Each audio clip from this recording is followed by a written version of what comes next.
Hey everyone, welcome back to Land Investing Online, where we teach students how to profitably buy and sell vacant land. This is the simplest, least competitive, and most profitable sector of real estate. For more information, visit landinvestingonline.com. We have a free Discord with tons of successful investors.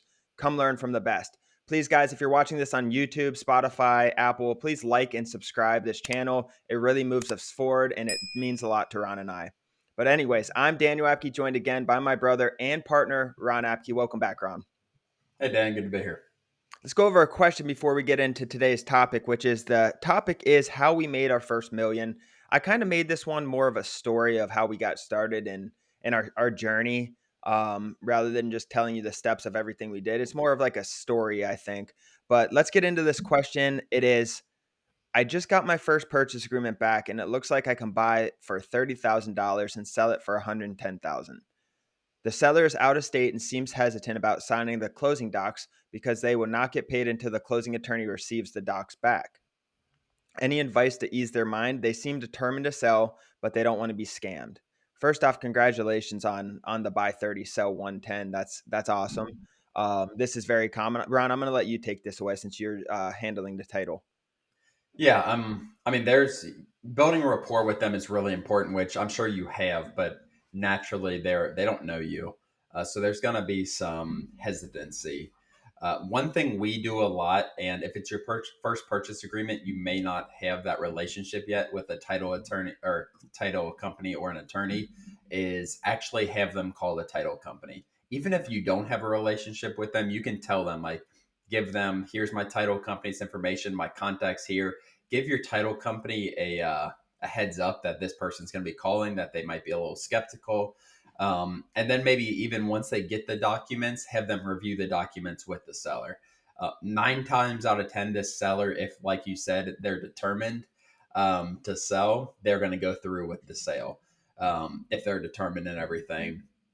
But don't be too desperate with it. I know we talk about that. Just understand from their perspective and always do. It's really easy to do. Like they're worried that they're going to get their property taken for nothing. They're happy if they get their $30,000, no matter what the property is worth. But yeah, I think getting a title company on the phone for them might be the best thing to do. But like Dan said, congratulations. That's an awesome first deal. I like that. I know we've talked about it a lot, Dan. I like that they're going for a bigger deal to start and not a buy for 2,000, sell for 6,000. Like this is $80,000 that you're going to make or whatever. Even if you sell it for 90 grand, you're going to make 50 to 60 grand. So congratulations. That is really awesome. Yeah, truly, truly a great deal. Great things to hear. But so today's topic, how we made our first million. And we wanted to do this just to kind of everyone kind of I feel like so many people jump in and try to make the easiest money possible. And really a big thing that I put in here is just going to be talking about how it's not easy to succeed in any business or life in general. But I'm sure you've heard the saying, your first million's the hardest. And I've heard that, who knows, 1,000 times or not. But is that true? What do you think, Ron? Do you think that saying's true? Um, yeah, I think that first million is difficult because I think you're working harder for it, to be honest, than the second million, third million. You probably don't have as many systems in place. Like that's a big thing with it is like if you're not systematic in your business, and you can make $1 million in this business without being systematic or too systematic. If you don't have systems down, like it's going to be more difficult than once you get systems down to make that second, make that third, make that fourth. You might have people in place as you get towards that level, which is also like I think those are the two biggest things that make the first million, Dan, the hardest is the people and the systems. What are your thoughts? Yeah, no, I definitely agree. And to answer that question, yes or no, yes, I definitely think it's the hardest. There's a couple of things why. One, to what Ron's point is the operations behind it, but and you're building it from scratch. But two, there's two things against you. One, if you haven't made $1 million yet, money is not going to be on your side for the most part. Some people go in with a lot of money, but money's working against you. When you don't have a good amount of money to spend, it's just harder to make money. I mean, money works for you. Um, so money's kind of against you, and then people aren't on your side either. You're newer, you're not established, may not have a partner or whatnot. People, you kind of have to prove yourself to people, I feel like. And this business is a little different, but I feel like for just businesses in general, you have to prove yourself, or you're going in by yourself. You're the only one who believes in this at first until you start showing that you can do it. So those are the two things I think that are against your our money and the people at first. But for me personally, I didn't make my first million from land. Actually, the first business I ever had was real estate related. It was just rental property, I believe. I've had some businesses before that, just like selling stuff out of our garage. Ron and I had a business where we just bought things off of. I mean, I guess you'd call it a business. It's not really a business, but we'd buy things off of an auction site and put them in our garage and resell them. Made a little money doing that. Probably actually lost a lot sometimes too. Not a good business. Not recommended. Had a storage facility for it and all that good stuff. But I personally started an e-commerce business, and I'm not going to talk too much about this in this episode. I'm going to talk more about our land business and how we made it first. But I had an e-commerce business I built, and I built that with the intention to sell it. So, like Ron was saying, to his point, those operations and systems and everything that I did was evolving around the fact that I'm going to sell that in 24 months or less. I thought, like in the back of my head. So I built that knowing I was going to sell it, and that's what I like to do with businesses, anyways, because even if I'm not going to sell it in the next 5 years, the business is going to have a selling point, hopefully have a selling point if you do it right. It might be 20, 30, 40 years, but you want those systems in place early and to keep scaling it that way. But yeah, so I had an e-commerce business. I made decent money off that, and I sold that e-commerce business. So that, for me personally, is how I made my first $1 million. But let's talk about how we got started in land. And I want to take this back to day one, Ron. I was actually curious to hear your point of view on this too, because I always see this story from my point of view and how it went. But I called Ron on a day with the idea of buying and selling land, and I was on my way to a cabin up in Hawking, Ohio, and my whole intention was I knew this business model would work. I really strongly believed in it, but I had 4 or 5 different businesses at the time. I didn't have a lot of extra time. So I had money, but the time was the issue. So I know I needed a partner, at least to start. Um, and I knew Ron at the time was a coach, and he didn't have much time either, but he wanted money. He was living off a coaching salary, whatever, and I know he wanted to make money, and he was driven to make a side hustle happen. And I didn't know that. I thought he might. So I kind of pitched this with the intention: I'll put up all the funds, and Ron, you put in a lot of the work. I'll work a decent amount on it, but not full time. Um, what's your kind of how'd that process go for you, Ron? Because I know I haven't really heard that. Yeah, I mean, I remember that pretty well as far as I think it was around Christmas one year, and when Daniel came to me with that, and I don't think I ever really thought in the back of my head Daniel's not going to be a part of this business. Um, I was prepared, I guess. Like I still do quite a bit of the business. I mean, to this day, like I can run all sides of the business, and Daniel can do the same. But I think in the back, I don't know how I went into it, honestly, Dan. Like I wanted to educate myself. I wanted to find a way to make this how we can do it. I obviously did a lot of research, but I remember that call well. It intrigued me. Um, I like a lot of you out there, like I didn't understand the value in land completely, and how desirable it is for a lot of people. So it was kind of like I had to wrap my head around that. But once we got bought in, as both of us, seemed like Dan already was when he called me. We got bought in together, like there was no really turning back. Like we went full steam ahead. But from my perspective, that phone call, Dan, like I'm trying to think, like I don't know. It's just like I think I was excited for something. Like that's what I felt was like excitement. Um, and that's why we just went so full force ahead. I know you had other businesses. I was coaching at the time, which I didn't have free time. Like I really didn't. There were times. So there are times when we sent our first mailer out where I would be answering the phone on the bus ride to the game, and I was an assistant coach. I was driving the bus, and this was a small college, so we still drove our buses. And he's like, "Who are you talking to?" And I'm talking, and I remember shoot, knocked my mic. I remember a county calling also and like complaining, like people are complaining because they're getting these letters, and I was like all scared and talking to this person. But I remember taking phone calls on the bus, taking phone calls all the time, and yeah, not really looking back from there, Dan. Yeah, and I remember because like, right after I made that call to you, I kept doing research on land and just different things, and I immediately we set up, like, a Google Doc to-do list, I remember after that, and I just remember I kept telling you, like, "Trust me, this will work," because I had a better idea, I think, at start, like, what it was, and you were new to the space, and never really heard about it until I called you, but after that call, we pretty much immediately got our business set up. I mean, we dove in. And that's how we generally are as people. I think once I'm sold into something, there's really nothing that's going to change my mind. And that was like around Christmas time. And I got home from that trip, from that, uh, what do you call it? Cabin. Yeah.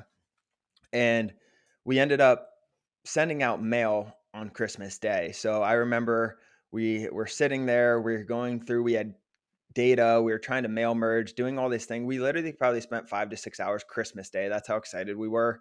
Um, and I just remember sitting at our parents' dinner table and just doing this for like 5, 6 hours that day. And we were there for like 3, 4 hours straight, just looking at this, trying to figure out a mail merge.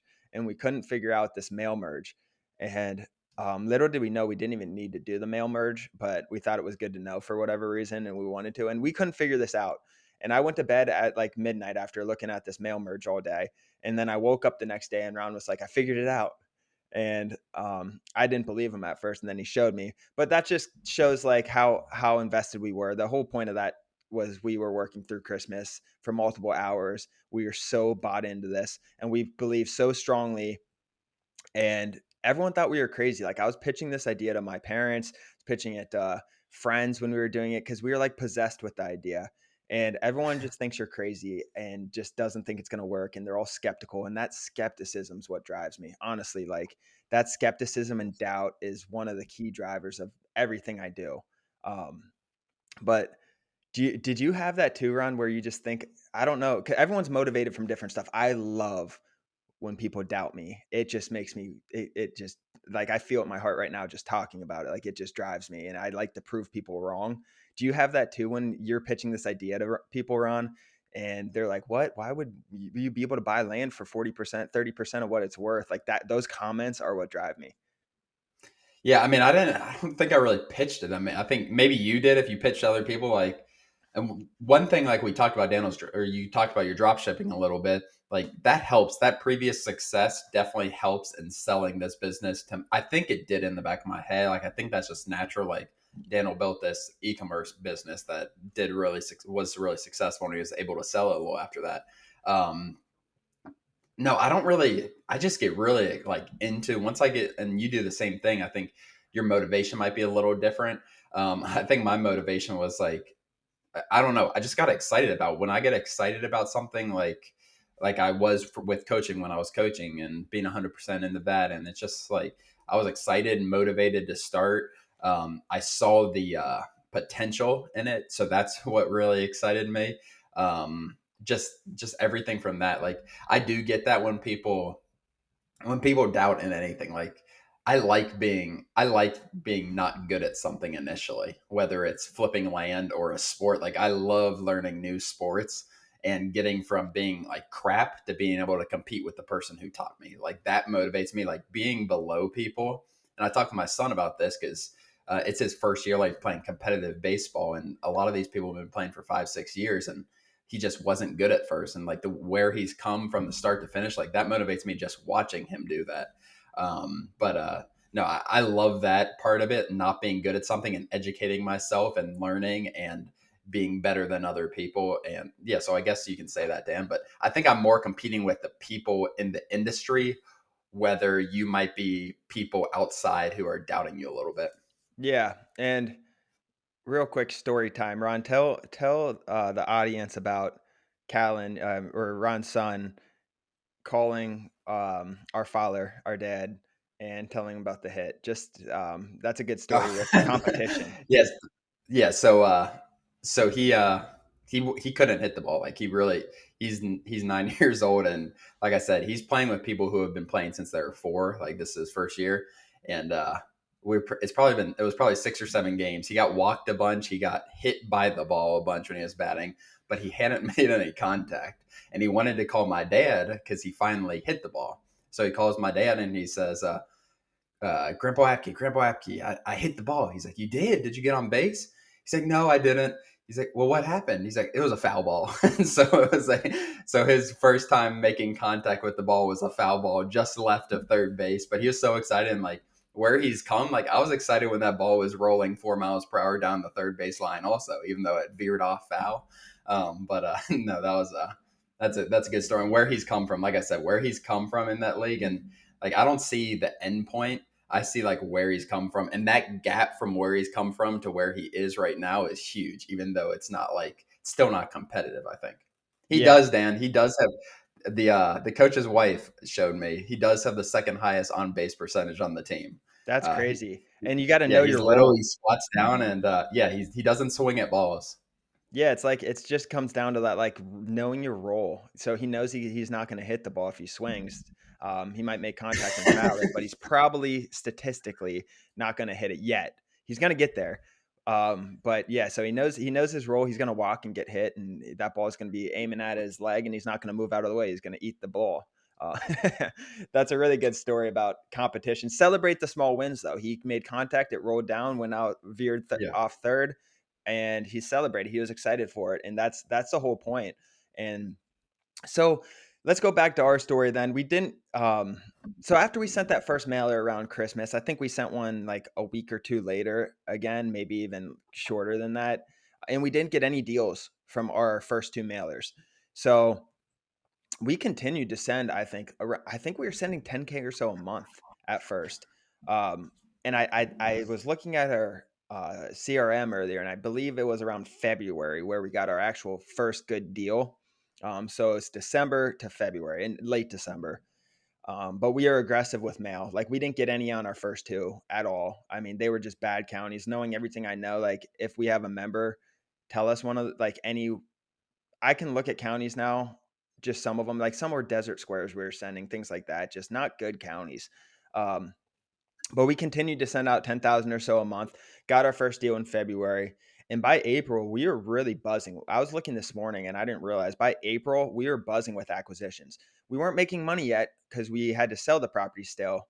Um, we might have sold a couple by that point or a few, but by April, like our acquisitions really, really started to take off. And I think by August it looked like we had about $1 million in acquisitions by August of that year. Um, and by the end of that year, so 12 months from when we started or so, we are at about $1 million of profit. And we really just did that by just staying consistent with that mail. Our first two mailers, everyone, I'd say 50% of the people, maybe even more than that, if they sent out their first two mailers like we did and got no response at all, would probably quit right there and stop. And that's the whole point, like the consistency thing we preach over and over again. It wasn't easy to get to where we got. We did not have a smooth beginning at all. We sent out a ton of mail, got racked up a credit card debt of almost 30,000, I think, and we're scared for the future of our company. We started doubting ourselves, whatever. Everything you go through in starting a business, we went through that. So it was not an easy process. Over 50% of the people, I bet you, would have quit after sending those two first mailers and wasting quote unquote thousands of dollars of money from that. But we took risk. We kept sending out mail. We believed in the process. At times we did doubt it, but we stayed consistent. We knew we had to stay consistent through it. And I think having some business experience in the past, I knew that was kind of the name to any business, is staying consistent and pivoting. But is there anything I said there that you want to touch on, Ron?